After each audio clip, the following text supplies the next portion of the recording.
Alright. Recorder on. I need to get this all recorded before the kick in. I don't have much time. My name is irrelevant, but actually, I can't even remember my name right now. What? Right. Just looking at the document for 231, you know that it's just not right.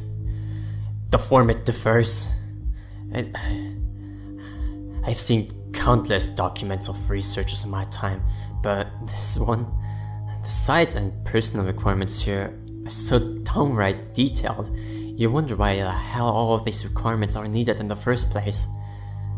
Necessary protocol at its finest. Well, I fulfilled all of the requirements.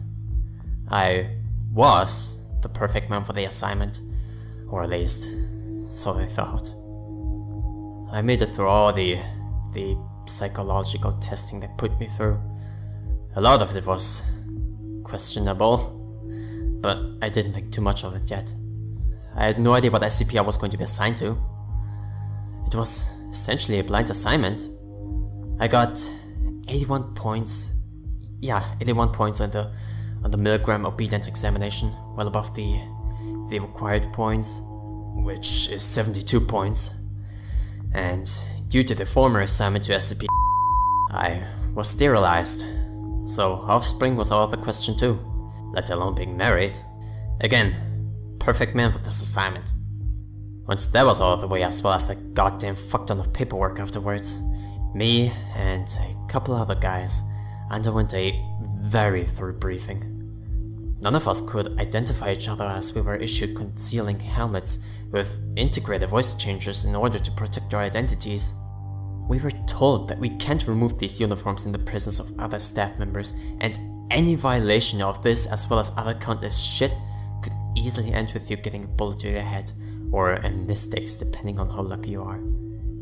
I thought it was ridiculous. I thought, kind of mimetic bullshit doesn't this have to be, but it wasn't anything mimetic at all. Nothing like that. Off-duty hours would have to be spent in private quarters alone. Strict warnings not to show any sympathy towards SCP-231 were issued. Don't get any funny ideas. From here on out, you're completely under the radar. The Foundation's Mariana Trench. Still remember that last ride there? We were blindfolded, all silent. Not even a single peep was given by any of us. It was so quiet. Description: SCP-2317 is a female between and years of age, with SCP-2311 through 7 were retrieved from following a police raid on a warehouse owned by an organization called the Children of the Scarlet King. See article on in the newspaper Police Raid Satanic Sex Cult Save 7. 24 hours after the rescue, SCP-2311, real name, went into labor pains, giving birth 3 minutes later to SCP, causing a event, resulting in over confirmed casualties. Foundation personnel immediately took possession of remaining SCPs 2312 through SCP-2317, and, based on notebooks recovered from the cult, instituted Procedure 110 Montauk to prevent future occurrences. Procedure 110 Montauk. Forget about all the deep web snuff you've heard involving children. Forget about any of the worst that could possibly happen to you. Until you see it for yourself, you will remain innocent. It doesn't matter what kind of fucking shit you've seen, even when considering all the crimes going on at this very moment. This procedure. Just saying it out loud makes me want to gag.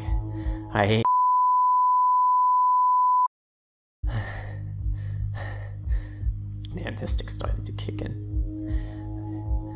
2311.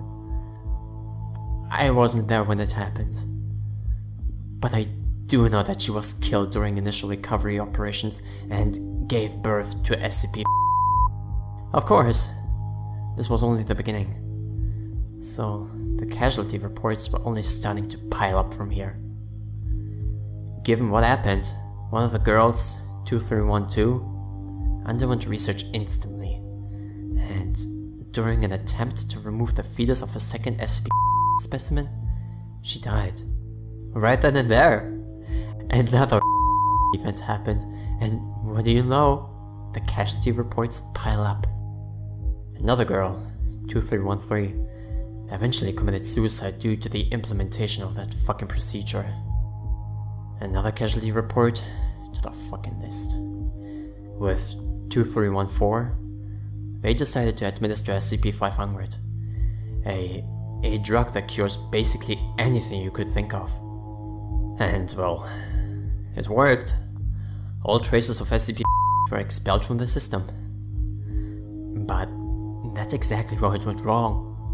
The expelled remains immediately underwent the event.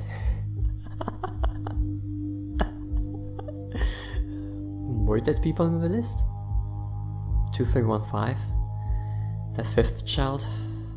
God, that violent fucking son of a bitch, that fucking D-class. Procedure 110 Montauk didn't go the right way this time. Due to the botched application, 2315 gave birth to SCP an hour later. The whole site was destroyed.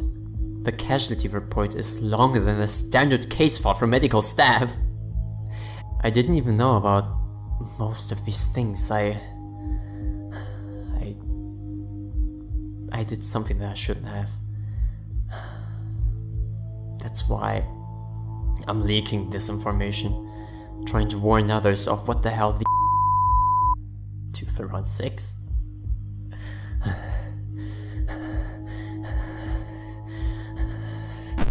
SCP-2316, deceased, killed during escape attempt aided and abetted by Agent who had been exhibiting heightened stress levels due to prolonged exposure to SCP-231, obtained possession of SCP and attempted to use said weapon to rescue SCP-2316 and SCP-2317. Agent was killed in the resulting firefight, but a stray round resulted in the termination of SCP-2316 as well. Fetus of SCP-2316's SCP then underwent a event. In the wake of this incident, all 5 level personnel voted by unanimous decision to amend personnel policies. See casualty report for Event 231 Foxtrot for more details. So, the only one alive is SCP-2317. Of course, many rumors were caused by all the misfortunes that took place, and all the fucked up shit happening. Couldn't all be suppressed, of course. A tape of missive was issued by the O5. Dear friends, it has come to my attention that recently, certain rumors have surfaced regarding SCP-231. Due to the drop in staff morale, I have decided to address some of the more prevalent points. Yes, Procedure 110 Montauk is as horrible as you have heard, which is why only Class D personnel are authorized to carry it out. Yes, it does involve brutal. No, assignment to SCP-231 is not intended to test your loyalty to the Foundation, your tendencies towards or anything else. No, SCP-231 is not a punishment detail. Yes, there are staff members who have been on SCP-231 and have successfully transferred out by their own request. No, not everyone who has worked on SCP-231 is terminated upon leaving the project.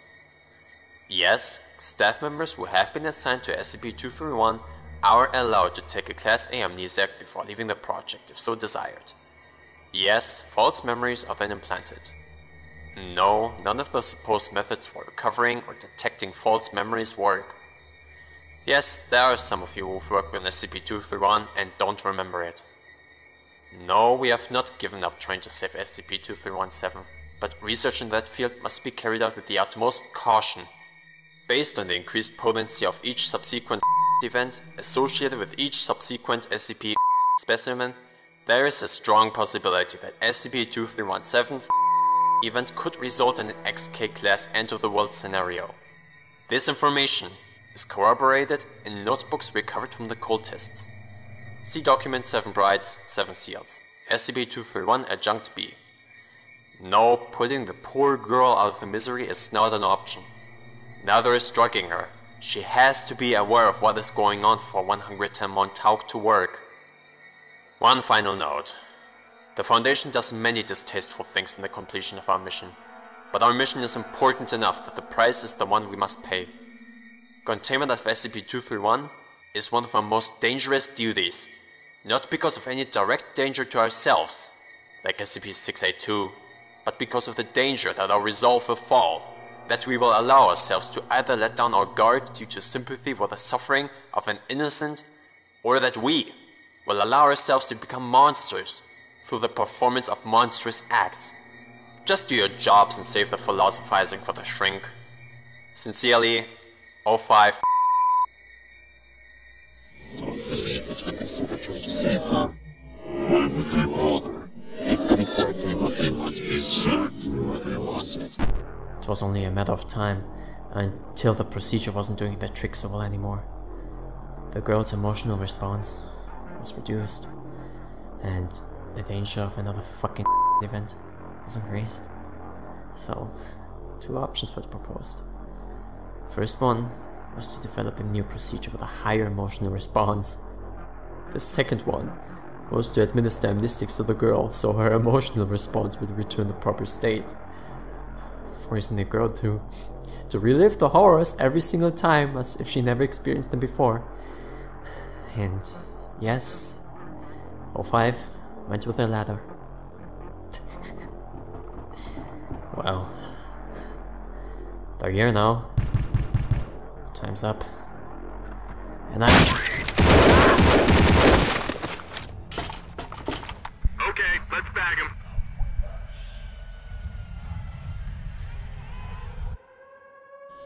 He took the damn thing. It wiped the blood and shit and pissed and tears from his face.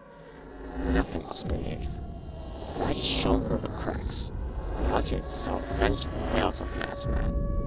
Only words remain. Sliced with severe stones. Redundancies enough to keep bagging in king. Trees in the forest. Deep uncertainty. Undirected hatred. Fear and nothing shapes it all. And remains unshaped. Fresh porphyria. Dry and wet and old and new and everything between. Solemnly inept. A few swift stabbings. 10,000 steel doors broken down to scraps and concepts. Moderately gnawed. Knowledge-less parts. Puzzles. Upon ciphers. Riddles open doors. Revolving in place. Eternity now. All clocks and time compressed to an instant variance. Cannot change again.